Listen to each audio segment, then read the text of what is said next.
O ano de One Piece atual, 1542, que o Oda colocou? 1500, vamos colocar 1500. 1500 alguma coisinha. O ano zero acontece 1500 anos atrás. Aí você tem duas divisões de era. Era dos céus, antes disso, e era do Círculo do Mar. Círculo do Mar, a gente só tem dois. Red Line e Grand Line. Então, a gente tem a data da formação desses círculos. Ano zero. Antes disso, o mundo de One Piece, posteriormente, anteriormente, o mundo de One Piece ele já devia existir a Pangeia, que é o grande continente, e os humanos causaram essa destruição com a coisa do primeiro mundo. O que eu acho que aconteceu? Ano zero, destruição do mundo, Deus da Terra, Red Line é formada, talvez lava alguma coisa e forma o círculo, que eu acho que deve ter algo a mais por trás da formação, talvez travar o mundo, algum tipo de contenção. A gente tem o Imu falando agora que ele quer completar o mundo de Mu, e talvez a Red Line seja algo que impeça ele de realizar esse sonho. Inclusive, ele saiu e começou a sangrar. Então, sei lá, pode ser uma prisão, pode ser diversas coisas. Só que eu acho que o ano zero tá ligado a essa formação da Red Line e com isso o mar subiu. Século perdido é quando a gente tem a informação, 800 anos atrás, que subiu mais de 200 metros. Só que a Ilha dos Homens Peixes está a 10 mil metros.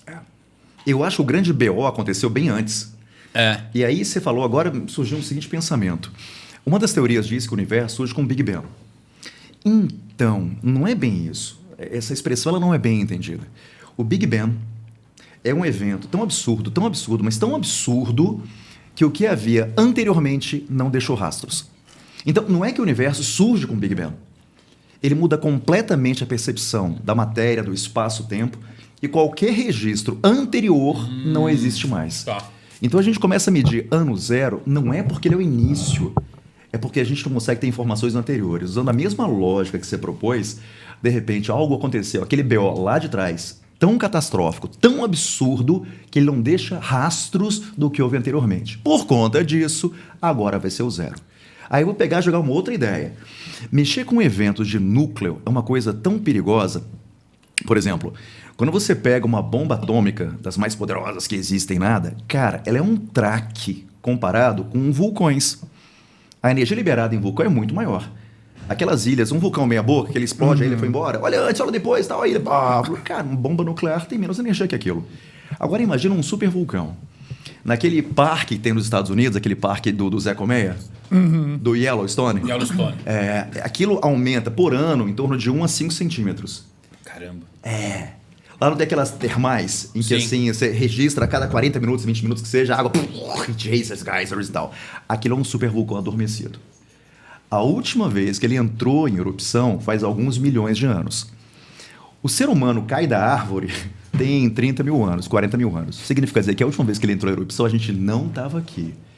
Se um super vulcão ele entrar em erupção, um continente inteiro vai embora. Agora, pegando essa lógica, e se eles mexeram no núcleo da Terra, desencadearam eventos, forças, situações que mexeram de tal maneira que mudou completamente o morfismo da Terra? Imagina isso. A ganância. Isso me lembra um pouquinho de Senhor dos Anéis. Quando os anões vão fazendo, minerando, encontram um Balrog lá embaixo. Então, será que o Oda não pegou uma alegoria semelhante a essa, só que em vez de colocar um Balrog, liberou forças incontroláveis? Não na figura de um Balrog, que é um demônio, mas é do demônio do fogo, como se a natureza liberando energias são completamente incontroláveis. Porque por mais que o governo mundial quisesse apagar registros, ele não consegue. Não tem como. Vamos lá, vai. Você tem história, quem escreve a história são os vencedores. Ok, a gente tem noção de perdedores. Sim. Tá escrito, não se apaga uma história. A não ser que houvesse uma coisa tão absurdamente catastrófica que nem vencedor nem perdedor sabe o que foi que houve. Por quê? Porque alguém apertou o botão de reset. Então, usando o que você propôs aí, de repente, alguém apertou o botão de reset na primeira parte do quadro, o mundo teve que recomeçar. E aí? Agora vem a segunda parte. E eu acho isso interessante porque a gente tem a parte do povo do céu, que é muito obscuro qual que é a participação deles. Tem o Enel, que tem o mural dele, mostra eles vindo para a Terra pela falta de... Olha que coisa curiosa. Eles saíram da Lua porque acabou os recursos. Eles usaram tudo. E eles vêm para a Terra. Potencialmente foi essa galera que começou também a minerar os recursos da Terra aqui, com formação no Reino Antigo.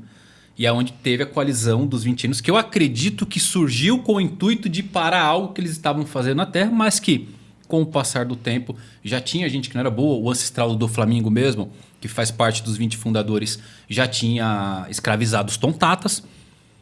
Só que eu acho que pode ter sido isso, porque o registro que a gente tem do povo do céu, mais antigo, é 1100 anos atrás, Xandorá estava no seu auge. O que é o auge? A gente não sabe.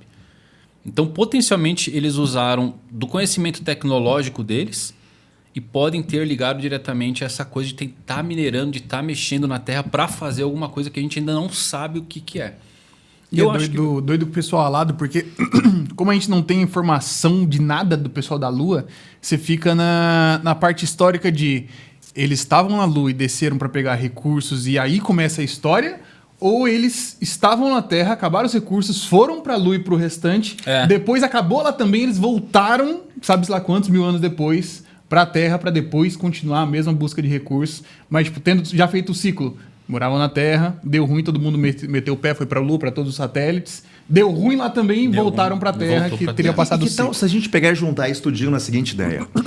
Ele está fazendo um trabalho por aqui, a civilização evolui, aquela coisa linda, maravilhosa e tal, só que eles têm alguns recursos que não tem aqui, mas tem na Lua. Assim como, por exemplo, agora a China, já tem alguns anos, ela descobriu que na Lua tem alguns materiais, algumas substâncias, hélio 3, por exemplo, que é super importante, e ela está de olho em algumas coisas que a Lua tem. Então ele vai e manda, o pessoal daqui, quer dizer, no mundo de One Piece, manda alguém para o satélite. Beleza. Você percebe que são robôs. O que significa? Que a vida lá não é boa, ela é inóspita. Então por isso você mandou robôs, que eles façam um trabalho desse, tal, estilo Blade Runner, que manda os androides fazer aquele serviço que e eles tal. sobrevivem apesar da dificuldade. Perfeito. Aí manda para lá. Dá o BO aqui em algum momento. Quando o BO deu aqui, isso aqui é destruído, quase tudo, e quem por acaso estava como sendo uma testemunha da cena? Quem estava lá fora vendo aqui. E aí depois, quando você vai até lá, eles têm uma história específica também nossa, porque eles viram o que estava acontecendo aqui, viram o BO que deu. Tanto que você não tem uma civilização de carne e osso, orgânica lá. Então, de repente, foi alguma coisa que nós criamos e estava lá e eles viram o que aconteceu especificamente assim. E quem, por acaso, escreve esse painel? De repente, alguém que estava por lá. E quando a civilização ressurge aqui, ele traz essa informação para a gente. O que eu acho? Inclusive, o que me sugere, então, a possibilidade é naquele planeta dos macacos. Sim. Lembra que ele está em órbita, aí passa por uma anomalia, blá, blá, blá e tal. E quando ele volta ao planeta, ele tem a memória anterior e aquela cena final linda e maravilhosa, né? Incrível. O que foi que eles fizeram. Ou seja, enquanto ele estava fora, aconteceu alguma coisa e ele passa a memória viva e deixa o registro. É interessante isso. O Guto, inclusive, falou aqui agora, e conectando com o que você falou, Neto, talvez, se a gente pegar o primeiro mundo, que a humanidade estava escravizando, oraram, criou Deus Sol, tocou o Sol proibido... E se essa galera realmente mexeu com alguma coisa do mundo, arrebentou com o mundo, e eles tiveram que fugir e migraram para a Lua. Pode ser, pode ser. O povo da Lua, lá, os Birkas, já era a humanidade do primeiro mundo. Só que lá eles repetiram o erro. Repetiram o erro, não. Lá eles usaram as tecnologias do primeiro mundo que eles já tinham, porque Elbaf tem o que parece ser uma cabeça de robô, ou é apenas um laboratório avançado, a gente não sabe, mas é uma máquina. Talvez eles foram para a Lua. Lá eles estabeleceram como os anjos e continuaram morando lá sem saber que a humanidade também sobreviveu e continuou à sua maneira. Lá eles usaram as tecnologias, levaram um pedaço do Sol proibido, que inclusive no mural do Anel tem um solzinho lá, que chega uma hora que ele desaparece, que a gente não sabe se alguém roubou ou não. E aí eles voltam para a Terra, começa a repetir todo o erro, que culmina no século perdido. Aquele desenho, aquele filme, né? Wall-E. Que a Terra está numa situação completamente inóspita, eles deixam a Terra, vagam um tempo fora, depois percebem que a Terra agora está habitável de novo e retornam. Sim. Tá aí, ó. Boa. Pode ser. E é um ciclo parecido com um Fallout agora da série. Né? Que o pessoal se meteu lá nos vaults, ficaram lá dentro, escondidos, eles nem sabiam que a humanidade sobreviveu aqui fora de algum jeito. E quando eles voltam a descobrir, tipo, o mundo está completamente diferente. Exatamente. Seria a volta do pessoal da Lua. E de repente, aqueles que não conseguiram fugir da Terra e sobreviveram, rolou a mutação. Porque eles estavam abertos durante o tempo em que estão fora. E aí, por isso, você de repente consegue ter aqueles que eram os originais indo e voltando.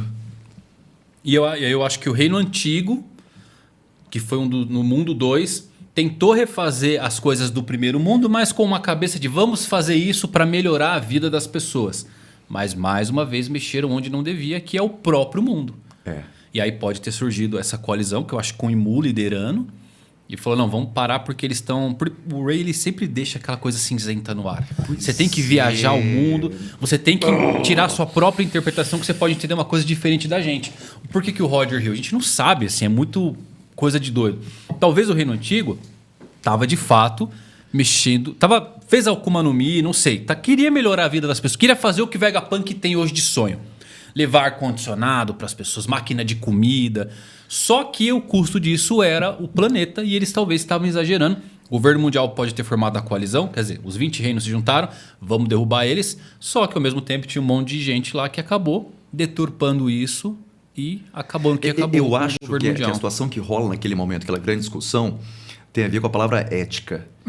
Eu acho que em algum momento tinha um grupo que fala bem assim, e aí, em prol do bem maior... Vamos fazer isso? Aí outro grupo pensa assim, bem maior coisa nenhuma. Olha o dano que isso vai gerar. E gera uma briga em relação a isso. Tem um jogo que eu mais joguei na vida, são mais de 10 mil horas de jogo. Teve um momento em que Dona Mariana teve que intervir na minha vida, chamado Destiny. Destiny 1 e tal. Em que tem uma dos arcos e tal, que ele fala especificamente disso. Uma civilização que se junta numa só entidade chamada Testemunha. E aí tem um grupo que fala assim, não, pera um pouquinho, mas eu não vou abrir mão da minha individualidade. Eu discordo disso. Não, mas isso é pro bem maior. Então eu acho que em algum momento, século perdido, você tem facções, grupos que falam bem assim, não, olha a ética. Pra passar por cima dos outros, vamos que é pro bem maior. E aí você tem aquela grande briga ali envolvida. E vamos lá, né, Neto? O Vegapunk, que fez um monte de experimento em áreas cinzentas... Que não é o senhor da ética, né? Dizer que não sabe afirmar o que é certo ou errado... Tem coisa a mais aí. O Reino Antigo não é bonzinho. Por isso que eu acho que Joy Boy, ele nasceu no Reino Antigo, mas ele era uma coisa à parte do próprio Reino Antigo. E a figura do próprio Vegapunk remete, em parte, a Einstein. Sim. E Einstein tem um momento em que ele participa ativamente da evolução do projeto Manhattan.